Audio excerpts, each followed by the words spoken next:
You know, I did the normal thing, the safe thing, working a regular job, going to college, all of that, but it really wasn't making me happy. So when I moved to Los Angeles, I sort of made a personal commitment to myself to just spend time doing something that I loved. And over the past year, it's just really amazing how much cosplay has transformed my life. My name is Constantine, and I have been cosplaying for 1.5 years. When I'm not cosplaying, I sew costume commissions and make outfits and accessories for other people. And I also am a writer here in LA. Probably one of my most popular costumes is Psylocke from X-Men. In the year that I've been selling that costume, I've sold about 25 to 30.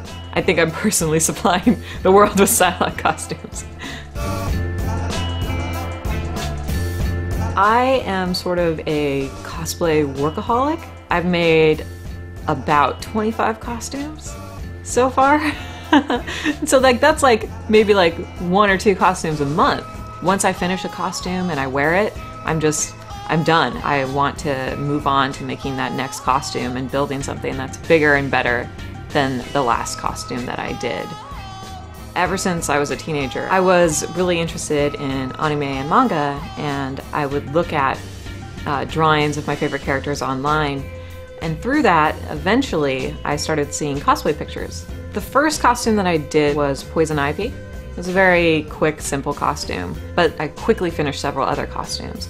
Kasumi from Dead or Alive, Rogue from X-Men, and I also made Psylocke. Recently, I've started getting more into learning how to make armor for costumes or bigger props. The first armor costume I ever made was female Dr. Doom. That was the first time that I worked with Warbla, which is a moldable thermoplastic, and I've since used it for other costumes like Lady Skeletor, and I really loved that costume because it's such a big transformation. The biggest compliment that you can get is when people don't recognize you. You don't look like you look like a character.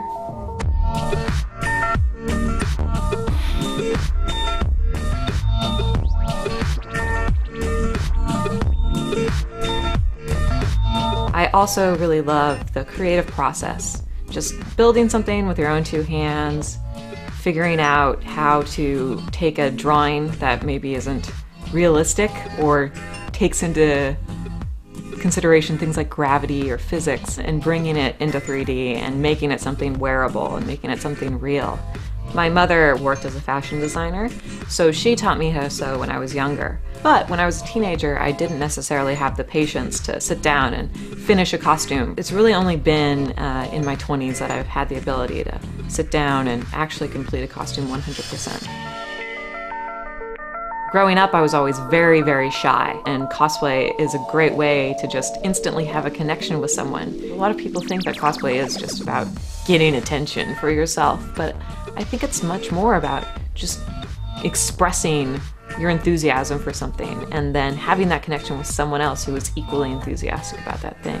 Cosplay has definitely kind of helped me come out of my shell more in day-to-day life. I think if you have the confidence to be an adult and walk around in public dressed as a comic book character, then it's pretty easy to have the confidence to do a lot of other things. Overall, I think that the reaction that you get to cosplay is very positive. The community is very welcoming of other people, just because we're all there because we love something. That said, there's definitely always going to be negative reactions to anything you do. People being mean to you for what your costume looks like or what you look like in your costume. Who cares what those people think? I'm doing what I like, I'm having fun, and ultimately that's what really matters.